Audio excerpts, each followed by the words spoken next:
when I learned that Bob Hawke had played such an important role. In the end of, he realized that, and his message was that sports cannot be separated, from politics in the South African context. And if for those who don't know, as a trade union leader, Bob Hawke, he was opposed to the South African cricket team's tour, and he went to the great Don Bradman. He's a real someone. The whole world admires him. And Don Bradman said that told Bob Hawke that there shouldn't be politics in sports. And this exact Bob Hawke. This is exactly what I'm saying. Politics is to keep out the majority, and based on color of skin to choose a team. That is politics. And so I think the death blow given by countries such as India, Australia, working independently and together. That is something as a diplomat one notices. Not everyone would notice, but we are professionals, never fail to notice that Australia played such an important role that you can't do business as usual. You can't have business as usual. That somewhere, it catches up, and you can't say politics and sports is different, especially in a apartheid context. So I really, as a diplomat, to accredit to Australia, I share all those feelings that we are similar. The diversity, respect the traditional owners. Stephen was participating in this. We just naturally respect them, and we like to learn from others. We like to blend. So as a diplomat, I see. You talked of other countries, but in the short time, I can't talk of everything. But India, Australia, I think that special connect is there in our separate, when we do things separately or when we do things together. I think they're based on high moral values. Thank you very much for that very authentic answer in the Gandhian spirit. Can I now ask Steve Kogel, in relation to Matthew Hayden's speech and the connection to land, how did you find the Serenity Prayer theme? Steve, are you there? Right, I might move to the man himself, Matt Hayden. I felt really good about it, Jim. Matt, I'll ask a slightly different question. When you're in the heat of the cricket match, and I've watched a few of these in India, and some of them have been pretty tough, in terms of the tension, the quest to win. How have you managed to maintain that Gandhian stance with such aggression in the midst of some of them? Yeah, not very well at times, I must admit. It's really funny because, and I once got asked this question as well on Tough Talk on the ABC, not ABC, sorry, one of the big English channels. He said, how can you claim to be a Christian and make the sign of the cross, and then the next second you're cursing and trying to demoralize an opposition? And it was a good question and a very provocative question as well, because I think the Australian way of playing cricket, but I dare say that sport does reflect life, is to play tough, and play hard would be another way to say that. But also to play fair. There's always a great sense in Australian cricket and the rest of the country as well that there has to be a line drawn where one steps over that line, it becomes something that's just not cricket, as His Excellency Jitesh just alluded to. It's just not cricket. So it's a fine line though, because you're looking for an advantage, you're looking for an edge, you're looking to, and I can say this diplomatically another way. I ran into a very dear friend of mine who's a professional fisherman on the island, and I asked him a very simple question. I said, how come you've been a professional fisherman on this island for over 40 years? And he said, Matt, it's really simple. What I do is that I manage my resource. So I've seen people come and go, and good fishermen, they catch fish when no one else is catching fish. A bad fisherman will, of course, come exploit the resource, and then leave. And so he, in essence, was saying he was, as a professional fisherman, a great conservationist. He was an individual that believed in managing and harvesting his resource. And he also believed in the principle of not being greedy. So he would say, I would go to spot A and spot B and spot C, and I would take what I needed to take, never any more, never any less. So it was a beautiful, humble answer. And how I took that in a cricketing sense as a great lesson was that I could interest a captain to keep a bowler on for a certain amount of time, but I never wanted to demoralize a bowler, put him in a position of shame and disrespect so that he would feel deflated. I would take what I needed to take to get the game moving in the direction of Australia, but never would I try and, even in the heat of the battle, whilst it was difficult to not be involved in slanderous activities and behaviour, I never got to that point where I just tipped over that line. Even with my great battles with someone like Harbhajan Singh, for example, it was prickly at absolute best.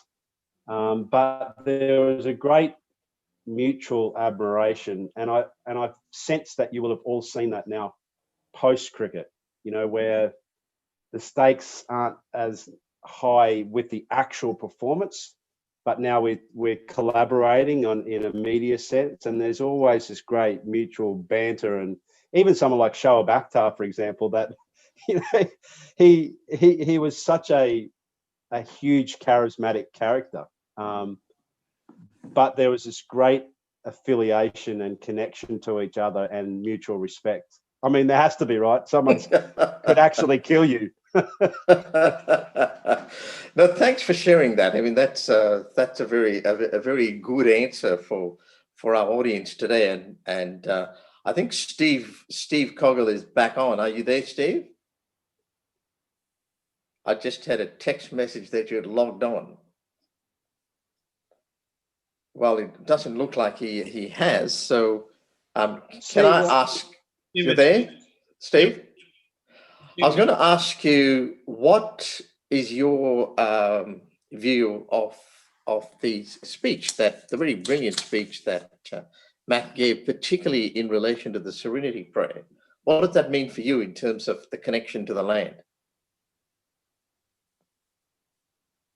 Jim, it's Craig here. I'm trying to get him on now, but he's not quite there yet. Okay. So I won't ask you the question then. So let me, as we move through, I'll just finish off with our two panelists and ask His Excellency Jitesh, what is the key message that you would like to give to the Gandhi Salt March Company in terms of propagating the message of Mahatma Gandhi in the next 12 months? I think this is a time where we are all stressed out because of this very unique situation, the pandemic situation. It's a time to reflect. If we have been kind to nature, if we have been kind to the environment, and if we have been kind to ourselves. But having said that, when there is a stressful situation, it also brings out the best in society. There are so many human stories. And well, actually, my time started taking since when I came during the bushfires. You also see those amazing, firemen, and then you find, people going out of the way to help each other. And even the COVID situation, people stranded, and you find groups organizing themselves, or as individuals giving assistance.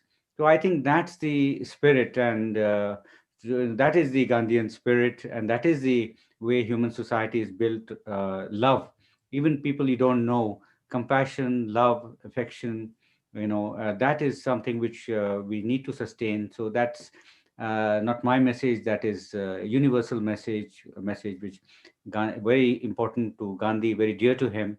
So I think let's salute all those who have contributed in this huge way in dealing with a unique and situation which no one has had encountered ever before. No one was prepared or planned, to respond in this way.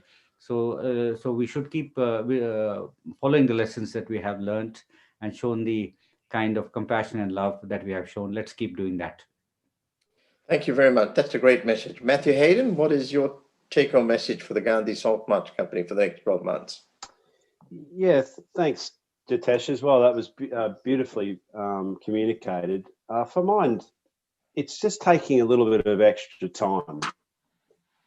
Now, time is something that we all are given equal proportions of, meaning that we might have longer periods of time to live, others may not, but we all have a certain amount of time is the point.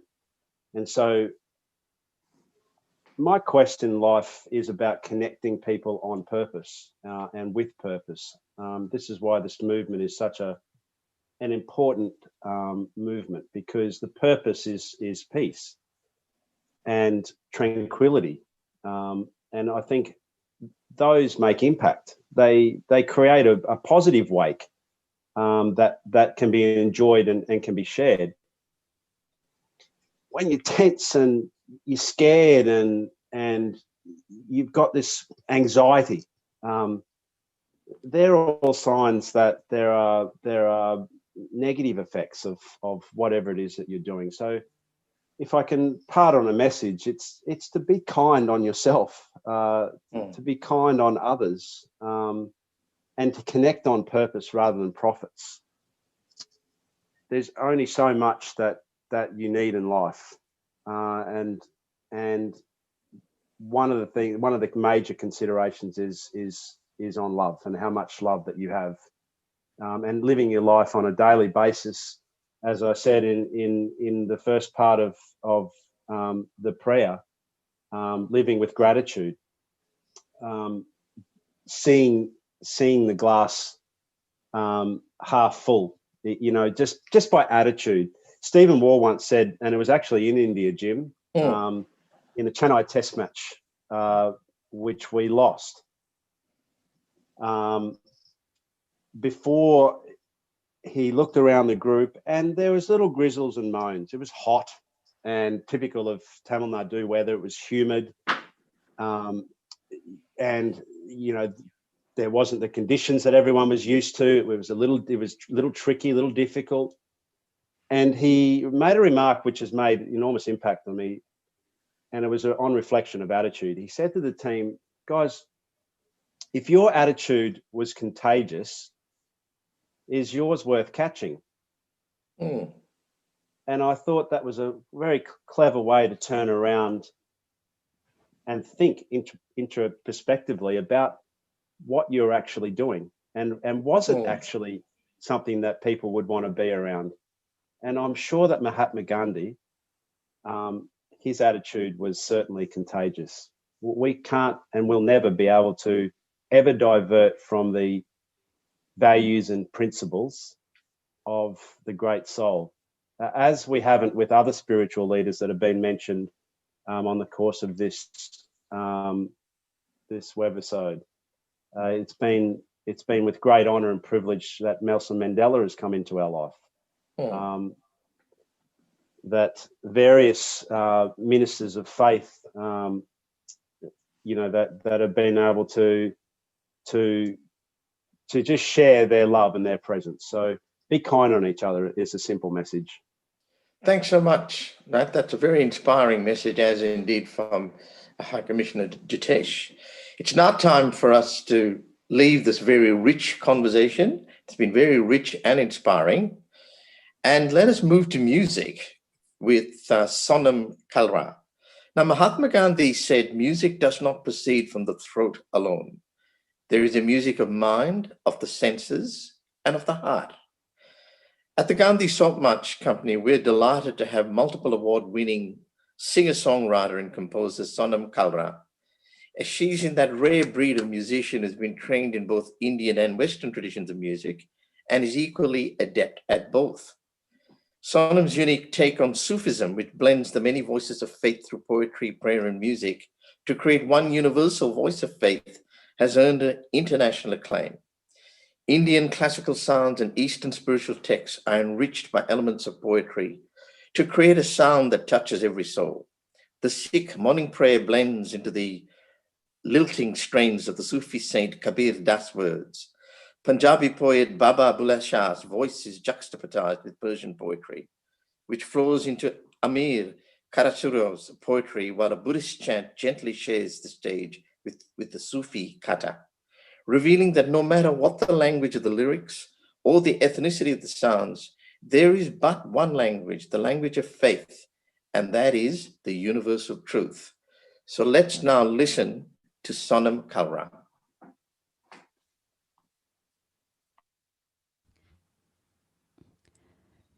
Namaskar, namaskar. I hope you can hear me. Thank you so much, Jim. Thank you for that lovely introduction, but more importantly, thank you for bestowing upon me the honor, the great honor, to be able to perform here on this platform today on the birth anniversary of the father of our nation, Mahatma Gandhi. I know he is called the father of our nation, but I truly believe him to be one of the great fathers of all humanity. He epitomized all that it is to be truly human and to be truly Indian.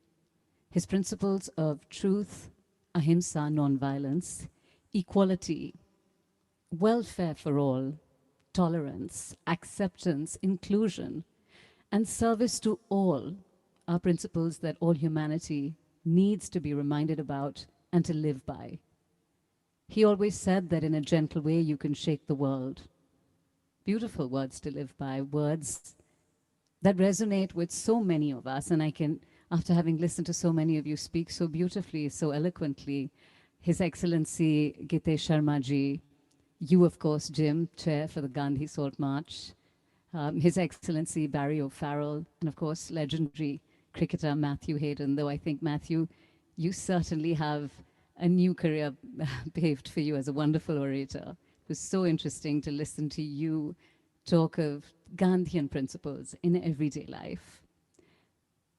Your charity, this governance vehicle that you have specifically created to deliver something so powerful, something, it's interesting to put the words power and peace together, but the Power of Peace Festival to celebrate Mahatma Gandhi and his teachings with this specific focus on world peace, on humanitarian pursuits and charitable endeavors. Thank you for creating this beautiful festival.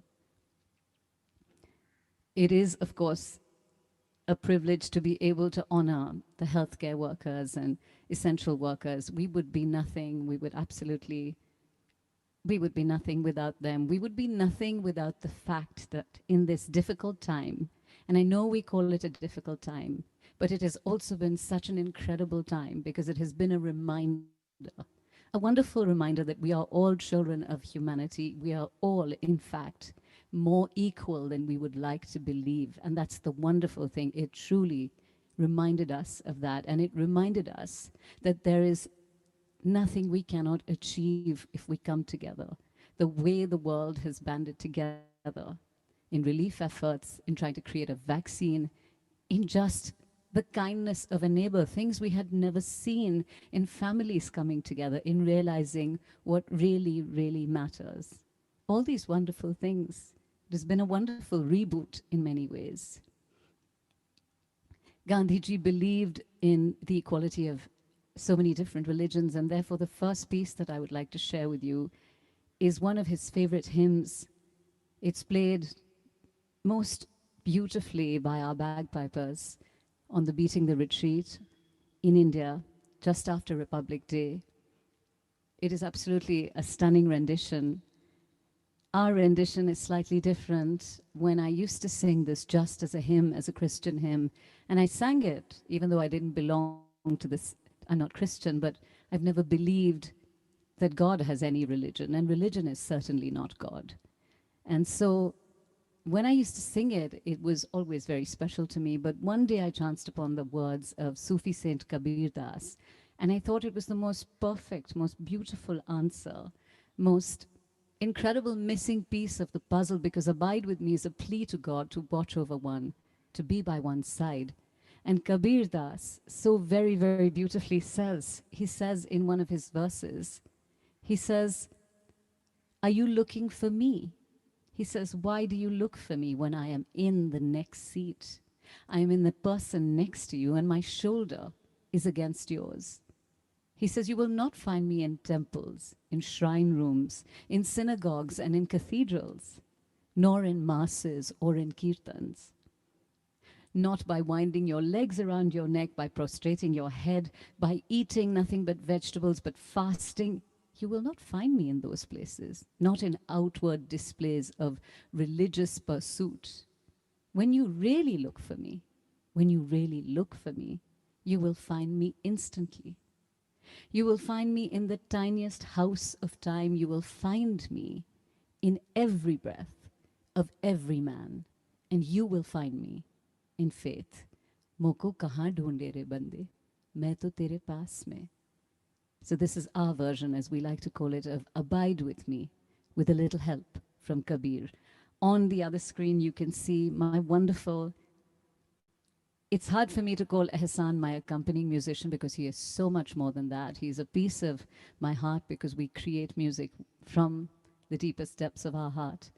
Ehsan Bhai and I met, and then it's a long story, but Ehsan Bhai is a wonderful sarangi player. Sarangi, the instrument that he's playing, is an Indian stringed instrument. It is a beautiful instrument. It's supposed to be closest to the human voice. And it's called sarangi, which means so, rangi, which means 100 colors. It is supposed to be such an evocative instrument that it can evoke over 100 different emotions and display 100 different colors. So Ehsan will be singing with me and playing with me. Abide with me.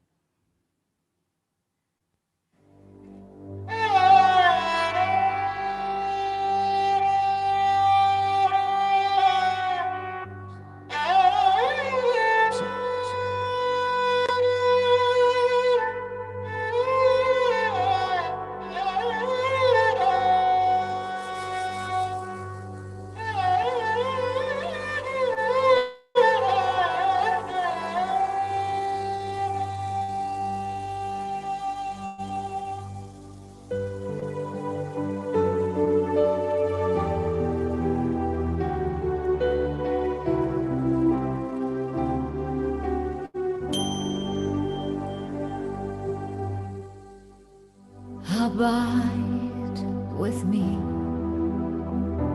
Fast falls the eventide. The darkness deepens. Lord, with me abide. When other helpers fail and comforts believe, help of the helpless, oh, abide with me.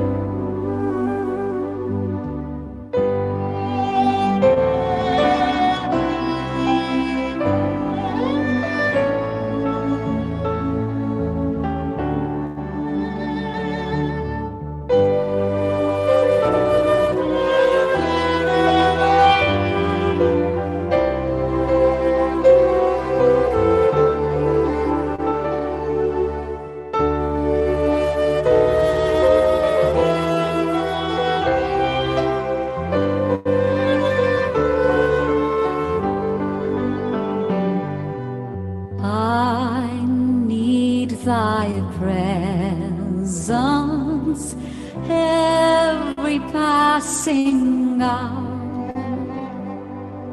What but thy grace can foil the tempter's power?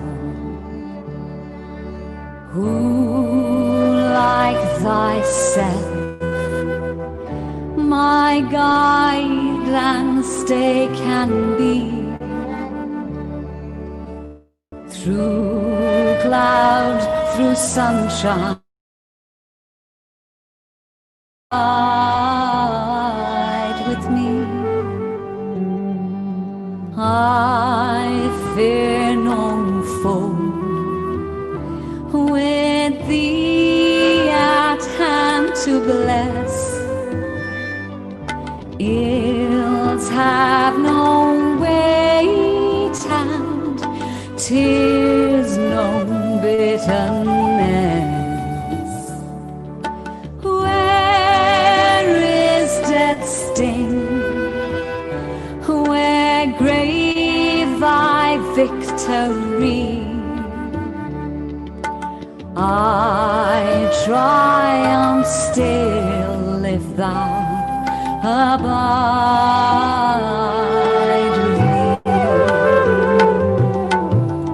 मोको कहाँ ढूंढे रे बंदे, मैं तो तेरे पास में। मोको कहाँ ढूंढे रे बंदे, मैं तो तेरे पास में। ना तीरथ में ना मूरत में, ना तीरथ में ना मूरत में, ना एकांत निवास में। मोको कहाँ ढूंढे रे बंदे, मैं तो तेरे पास में। मोको कहाँ ढूंढे ना मंदिर में, ना मस्जिद में, ना काशी कैलाश में, ना मैं जप में, ना मैं तप में, ना मैं व्रत उपवास में, ना मैं क्रिया कर्म में रहता, ना ही योग संन्यास में, ना ही प्राण में, ना ही पिंड में, ना ब्रह्मांड आकाश में, ना मैं भृकुटी भंवर गुफा में, सब श्वासन की श्वास में। खींचे हुए तुरंत मिल जा इस पल की तलाश में। कहे कबीर सुनो भाई साधो, मैं तो हूँ विश्वास में। मोको कहाँ ढूंढे रे बंदे, मैं तो तेरे पास में। मोको कहाँ ढूंढे रे बंदे, मैं तो तेरे पास में। ना तीरथ में ना मूरत में, ना तीरथ में ना मूरत में, ना एकांत निवास में। मोको कहाँ ढूंढे रे बंदे, मैं तो तेरे पास में। मोको कहाँ ढूंढे रे बंदे, मैं तो तेरे पास में।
Thank you so much for a very inspiring performance, very engaging and very moving.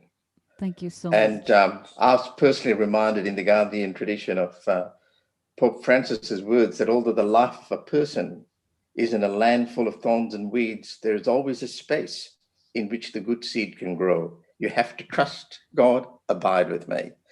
That's Beautiful. very good, very inspiring and very universal. And what a good way for us to move into our next session, which is a panel on love and whether love can really transcend hate and its associated evils. A good topic, and we have some really good panelists. So the first of our panelists is Steve Kogel, who I mentioned before, and he's going to log in very shortly. We also have Janet Dean, who is well known in Brisbane. Brisbane-born, descendant of the old Indian Muslim migrant families who settled in Mount Gravatt. We know her very well, our family, from 1964 onwards in Brisbane. And she's worked hard to foster multi-faith initiatives to promote understanding and peace between non-Muslims and Muslims.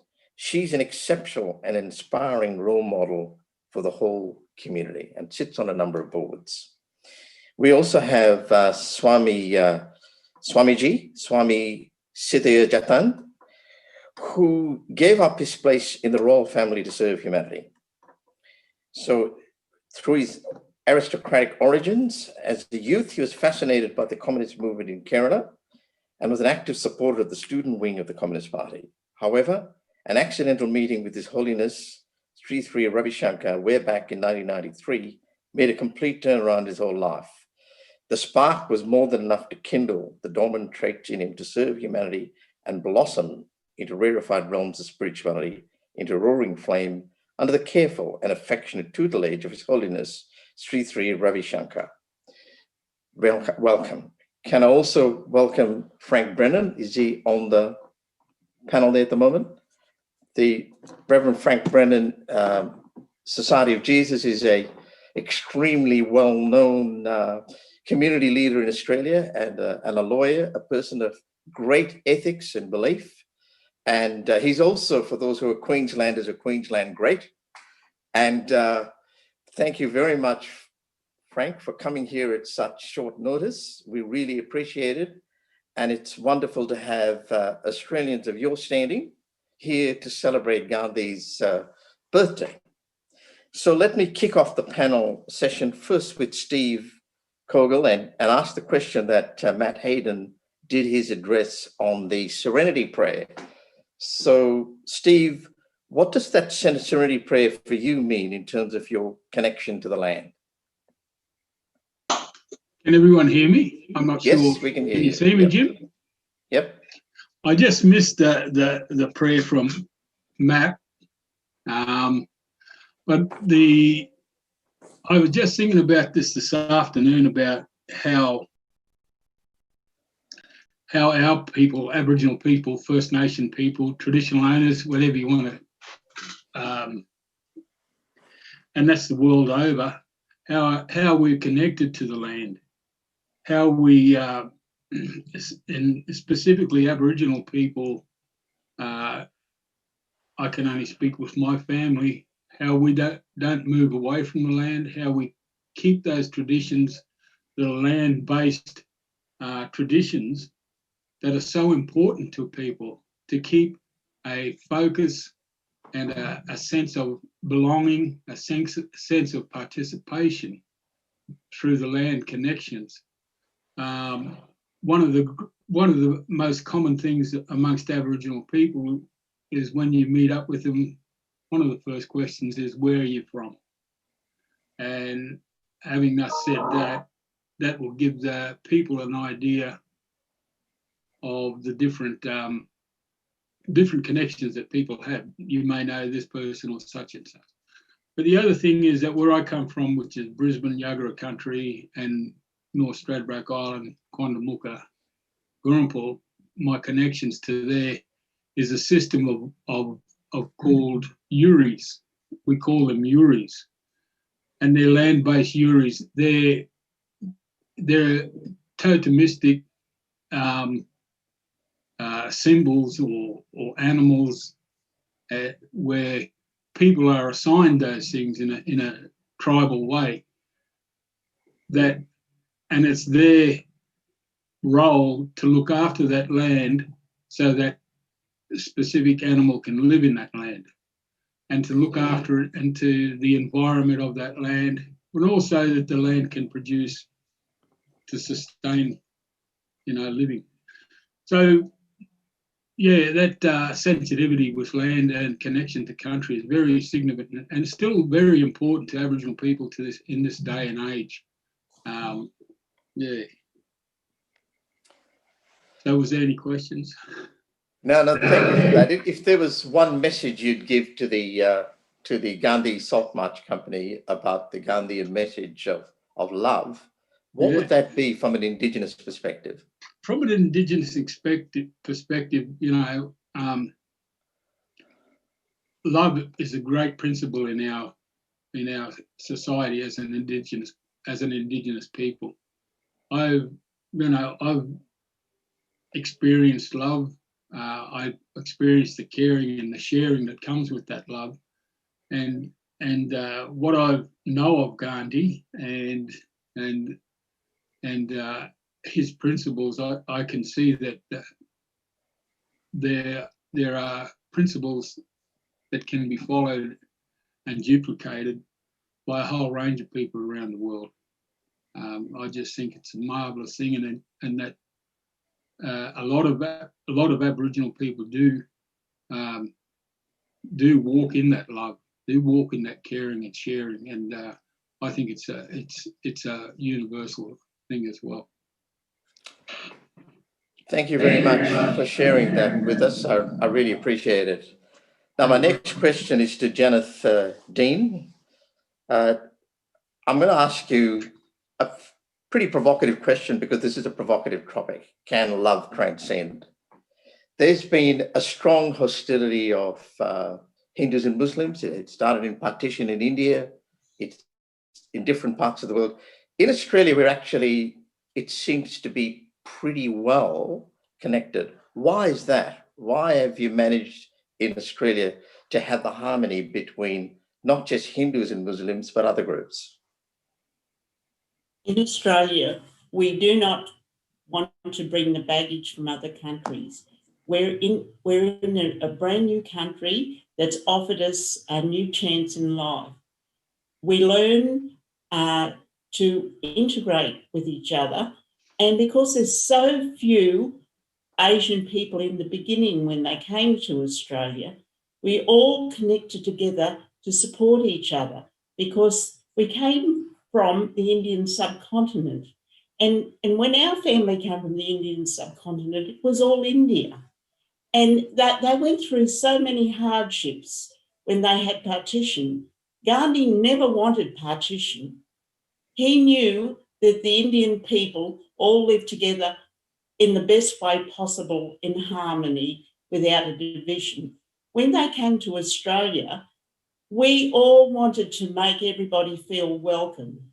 Australia gave us a new chance in life, and the Indian people did so much to open the heart of Australia, and we made our name here. We actually mingled together. We also integrated with the Aboriginal people who welcomed us into their homes, and we learned so much from them, how to survive in the outback. And many of the people in Australia did not understand some of the problems that we faced. But regardless of anything, in the beginning, we were only a small population. And we all wanted to share the culture, to share the language. Whether you were Hindu, Muslim, Sikh, we all belonged to the one family from India. And it was really important. And even now, we learn from each other. It's such a wonderful country, Australia, where you can have freedom of religion and you intermingle with each other and you learn from each other. It was such a great experience for us right from the early days. in the early days, we did have some racial discrimination against us, but that made us prove that we were worth coming to the country, that the country gave us a new chance.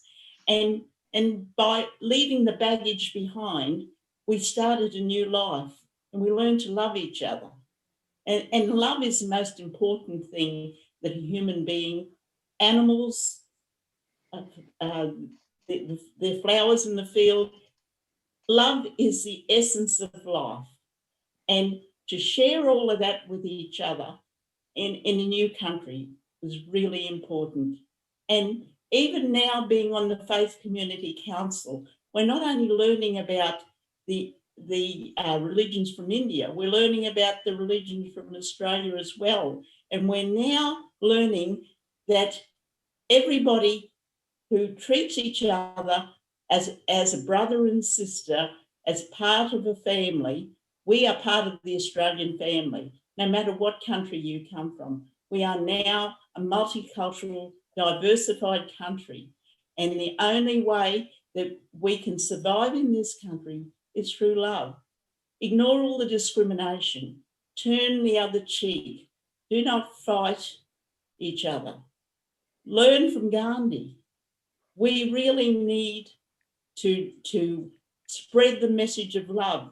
And this pandemic has really shown us a way to do it. We find the people sitting on the streets with homelessness. We can go there. And the Indian people and the Muslim people and the Sikh people and the Hindu people now are letting the Australian people know that we are united together, that we care about each other. We care about the men on the street. We care about people that have lost their jobs. We care about everybody. And we are part of this country.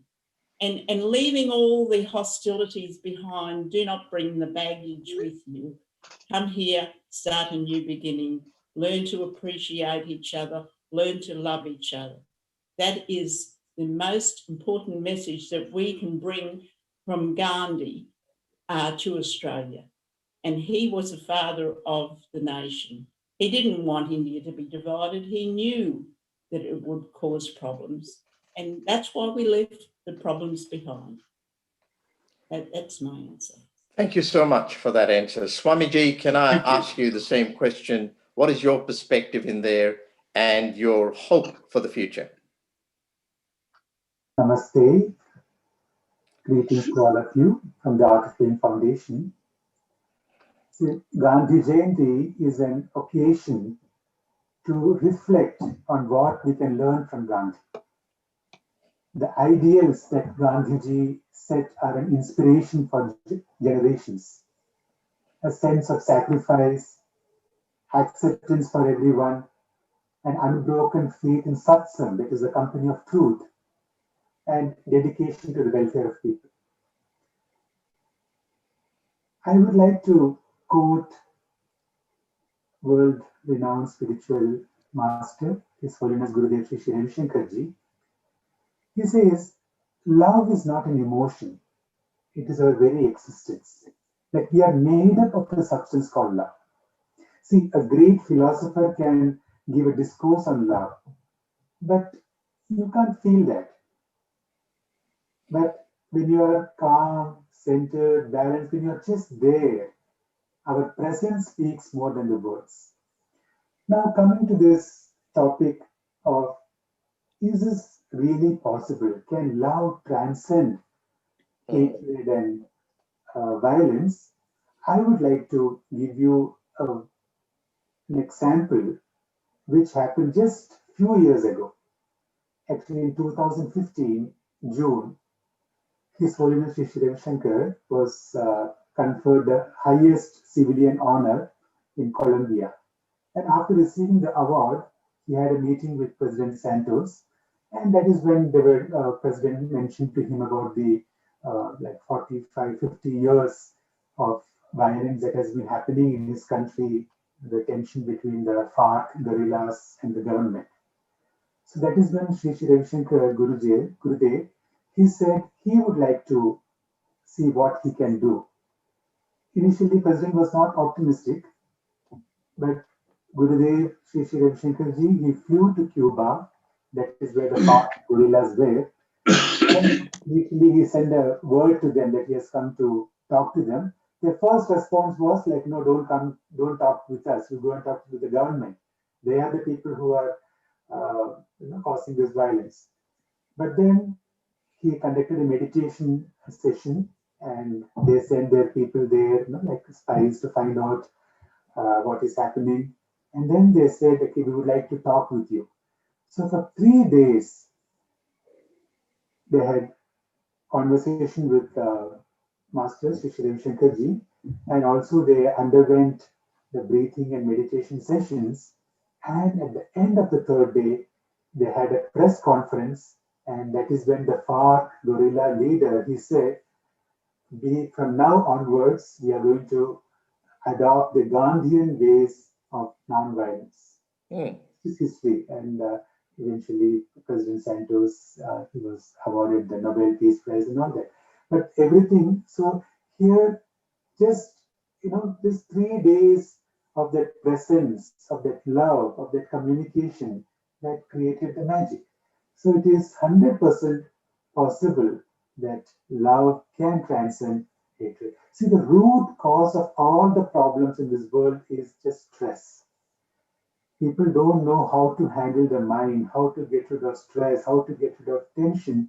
So this is where education is required, like simple techniques of breathing and meditation, bring the mind calm, centered, balanced. And then we see that we are love. Like it doesn't have to come from somewhere outside. We come back to our true nature. And then miracles happen. Thank you so much. That is very, very inspiring. I'd like to now ask Father Frank Brennan. Frank, you've been a strong advocate for social justice in Australia. You've faced some pretty tough positions, and you remain very true to the integrity of the values of love and compassion. What is your perspective on this? Thank you, Jim, and great to be with you, and thank you for the opportunity to share this celebration with you all. I might say I remember this night a year ago speaking at an equivalent event which was co-sponsored in Canberra by the High Commission of India for the 150th anniversary of the birth. And there we were welcomed that night by His Excellency, Mr. Gandhi Jayanti. And who would have thought a year ago that we would be moving into lockdown with a pandemic? So we are facing many challenges. I find my inspiration on an occasion like this, Jim, by looking directly to Gandhi himself, but through the eyes of my own Christian faith. I might start by recalling that the second time that our Pope John Paul II went to India, he made this observation about Gandhi. He said, Gandhi points us to a future where our deep longing to pass through the door of freedom will find its fulfillment because we will pass through that door together. And I think that's a wonderful image, that it's together that we can pass through that door of freedom. And when you look at Gandhi's life and the key writings he had about love, some of them were at some of the key and very difficult moments in his life. I was just reflecting today, it was in 1924 when he was 55, he'd just undertaken a 3-week fast for Hindu-Muslim unity. And after that he wrote, the more efficient a force is, the more silent and the more subtle it is. Love is the subtlest force in the world. And then a year later, he was the Congress president that year. He wrote, love is the strongest force the world possesses, and yet it is the humblest imaginable. In 1927, suffering ill health from overwork and publishing his autobiography, he wrote, the force of love truly comes into play only when it meets with causes of hatred. The law of non-violence, returning good for evil, loving one's enemy, involves a knowledge of the blemishes of the enemy. And I was just recalling in August when we were marking the 75th anniversary of the dropping of the atomic bombs on Hiroshima and Nagasaki, that a year after the dropping of those bombs, Gandhi reflected on that event, and he said this: "The moral to be legitimately drawn from the supreme tragedy of the bomb is that it will not be destroyed by counter-bombs, even as violence cannot be by counter-violence. Humankind has to get out of violence only through non-violence. Hatred can be overcome only by love." So in answer to your question, I find it in the lived experience of someone like Gandhi who dares to hope. So when you pose to us for this, the two questions, can love really prevail? We must hope that it will prevail. We can't prove that it will prevail. We don't know that it will always prevail.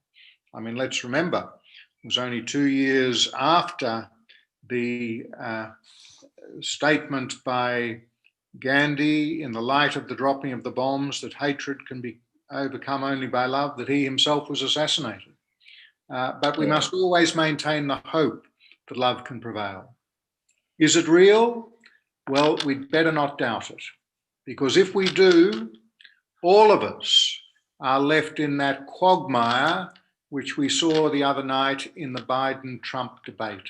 If that's all there is to politics, if that's all there is to civic life, if that's all there is to human interaction, then God help us all. But if we can maintain hope and love, then we can together walk through that door. So to recall once again and to conclude that image that Pope John Paul II had about Gandhi, pointing us to a future where our deep longing to pass through the door of freedom will find its fulfillment because we will pass through that door together. And to give the last word appropriately to Gandhi and not to a pope, when non-violence is accepted as the law of life, it must pervade the whole being and not be applied to isolated acts. And that's why the need for the integrity and the wholeness and the commitment to love. Thank you. Thank you very much, Father Frank. That was very inspiring. Can I also thank Swamiji for your very, very good spiritual perspective. Janet Dean for giving us the practical example of how Australia and multiculturalism is implementing the Gandhian spirit. And of course to Steve for his very eloquent connection of the Gandhian values to Indigenous Queensland and Australia, and not just to his elders and his people and land. Now it's time for us to once again celebrate with music from Sonam Kaya. And she's going to take us again through some of the Sufi gospel curates. So over to you, Sonam, to take us through this. Thank you so much, Jim. This one is actually something that we haven't ever really done for the Sufi Gospel Project, but we created this, not the composition, but this arrangement, because it is a traditional composition, this arrangement of, I think, the hymn that is truly just synonymous with Mahatma Gandhi. Everyone knows it in India, and I think across the world, most people recognize the tune as well. It's beautiful. It's written by a poet called Narsin Mehta, Vaishnav Janto. It's a Hindu bhajan written in the 15th century by him, by this poet Narsin Mehta in Gujarati. And the poem speaks about the life, the ideals, and the mentality of a Vaishnav, a follower of Vaishnavism. Gandhiji always said, where there is love, there is life. And this devotional hymn became very popular during his lifetime. It was rendered as a bhajan in the Sabarmati ashram. It's been sung since then. And it says that all those people who feel the pain of others, all the people who feel the pain of others, who help those who are in misery, who never let self-conceit enter their minds, those are true Vaishnavas. Those who respect the entire world, they do not disparage anyone. They keep their word. They keep their words, their actions, and their thoughts pure. Those souls, and the mother of those souls, is blessed. They see all, and this is so important in our current political, socio-political environment.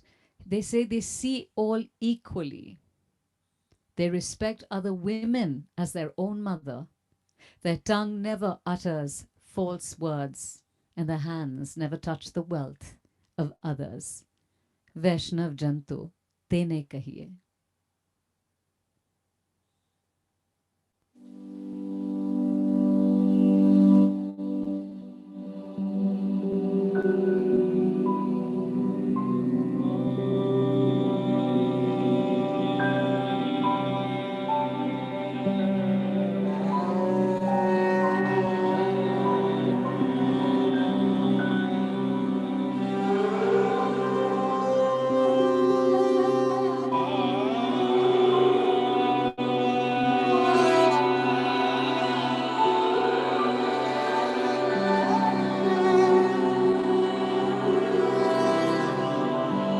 There is an indefinable, mysterious power that pervades everything. I feel it, though I do not see it.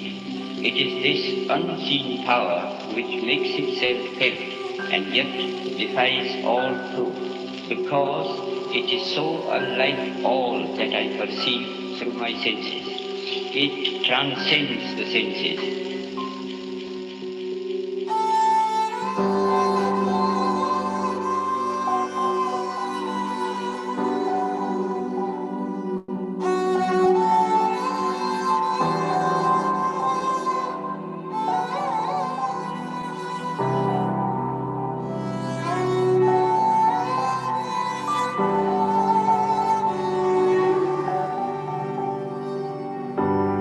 वैष्णव जन तो तेने कहिए It is this unseen power which makes itself felt, which makes itself felt. वैष्णव जन तो तेने कहिए जे पीड़ पराई जाने रे वैष्णव जन तो तेने कहिए जे पीड़ पराई जाने रे पर दुखे उपकार करे तो ये पर दुखे उपकार करे तो ये मन अभिमान नाने रे वैष्णव जन तो तेने कहिए जे पीड़ पराई जाने रे वैष्णव जन तो तेने कहिए जे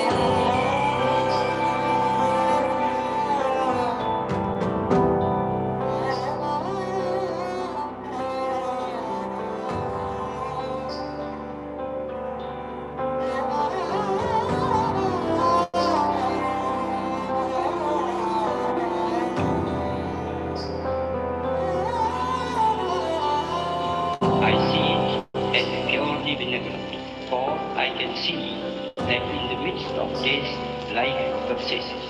In the midst of untruth, truth persists. In the midst of darkness, light persists. सकल लोक सहुने वंदे निंदा न करे के निरे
God is life, truth, light. He is love. He is the supreme good. He is the supreme good.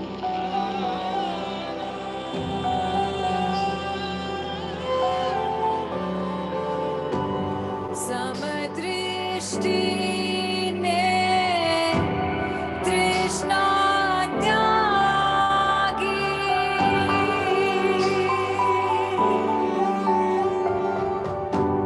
समदृष्टि ने तृष्णा त्यागी परस्त्री जेने मात रे जिव हाथ की असत्य न बोले जिव हाथ की असत्य न बोले पर धन नव जाले हाथ रे वैष्णव जन तो देने कहिए जे पीड़ पराई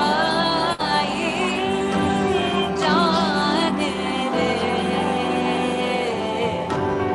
वैष्णव जन तो देने कहिए जे पीड़ पराई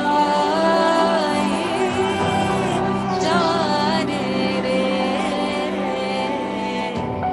वैष्णव जन तो देने कहिए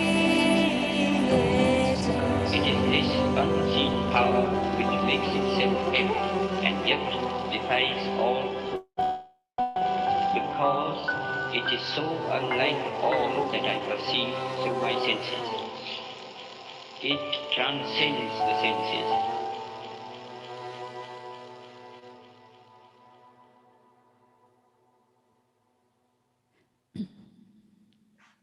Thank you. Thank you very much. Thank you, Jim.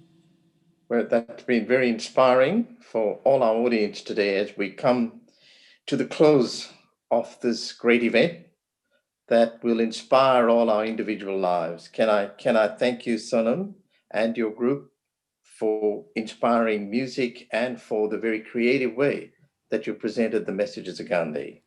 Thank you so much. Can I once again thank all our speakers today, and also our sponsors that have been here today, including the Indian High Commission, the Government of India, the Australia-India Business Council, the Queensland Government, Department of Multicultural Affairs, the Springfield City Group, and of course, India News.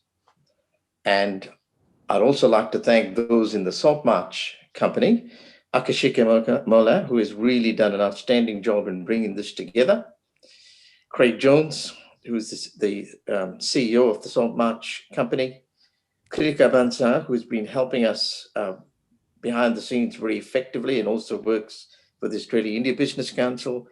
Pavata Nuri, who has helped us with the Power of Peace before. He's a great supporter of Gandhi Salt March Company.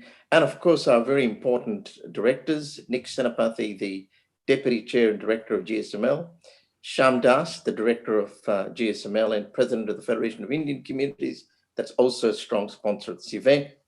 And of course, Ram Mohan, who is also the an active part of GSML and of course the owner of India News. So we come to the end. Did any of my colleagues want to have one word to say or a couple of words to say? Akashika?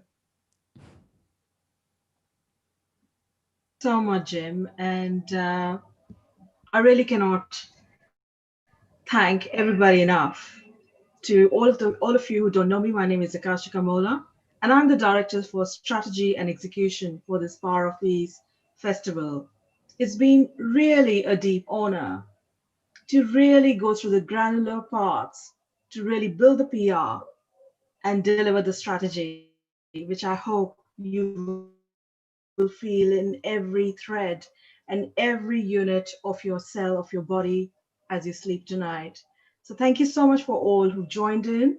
And my special, very courteous thanks to Pavitra Noori and Kritika, who just were at 24/7 call and really made it happen. Thank you very much indeed. Thank you, Akashika. Craig, did you want to say anything? Sorry, Jim, unmuted. Very inspiring. I think the message of Gandhi, as well as being inspiring, represents a challenge. And that's something to think about. I think that's all I want to say. Really. Thank you to everyone. Thank you. Nick Sanapathy, the Deputy Chair of GSML and Director. Thank you so much to everybody. It was a truly inspiring webinar, one of the best I've attended. Thank you so much for those who organized it. Akashika, we wouldn't have done it without your inspiration and pushing it all along, so thank you very much. And all the people who supported her as well. I learned a lot from this, and not least from Swamiji, that I didn't know about the history of the Colombian deal, which had a Gandhian philosophy behind it. So amazing how the world has taken this philosophy, and it actually does work in practice. So thank you very much, and well done, everybody. Sham Das, the Director of GSML and President of the Federation of Indian Communities. Thank you, Jim. Thank you. I'm really very honored and feeling very proud to be part of this such a beautiful event and such an inspiring event. And the speakers were all great and got so much to learn. And the songs from Sonam Kalra were so mesmerizing and really well done. Akashika did a very good job. Well done, Akashika. And all the team, we worked together and come and so much to learn. And really something what Nick said is really something very exciting. I have also come across such a beautiful and inspiring. And as Gandhiji said that peace about peace and love. So there is no part to peace. Peace is the part, and the love and the harmony that we from this people. I'm sure the message of Gandhiji will be spreading to every corner of the world. Be peace with everyone. Thank you, Jim. Thank you. And Ram Mohan, our advisor to GSML and the owner of India News. Thank you, Jim. And it is amazing, amazing performance. Especially, I thank Akashika ji and also the Sonam ji. Amazing. So I never attended this one, and it's amazing performance. And congratulate to Akashika ji, Pavitra ji, and Kritika, and everyone involved. Thank you so much. So now, as we close this event, I once again want to thank our speakers in particular.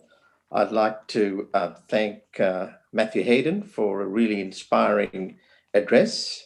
I'd also like to thank the Honourable Barry Farrell for the video message that he gave. His Excellency Jitesh Sharma for his very authentic engagement with us.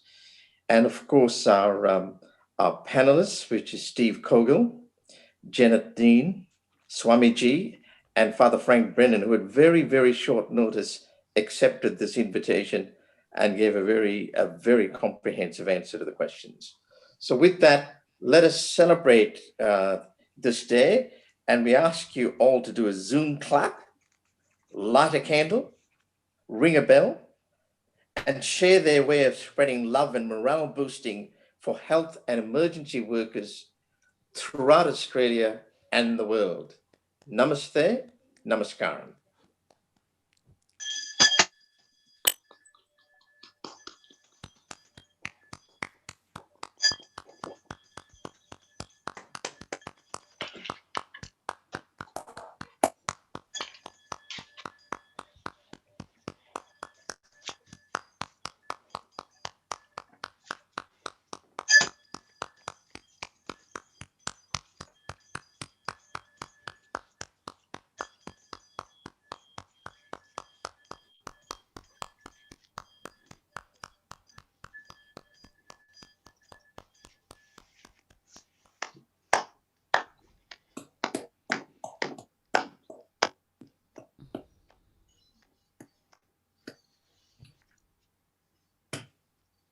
Good evening, and its / Power of Peace is now announced.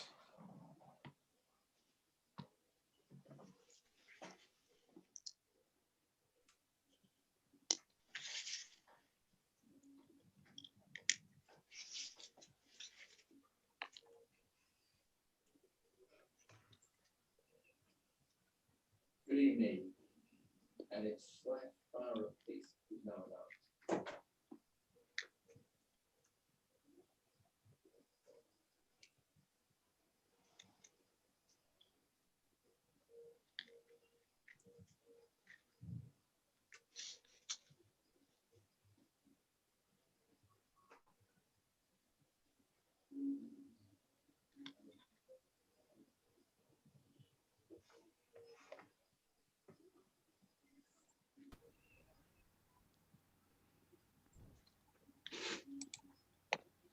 It was a pleasure to be part of this special occasion. Thank you very much for inviting me.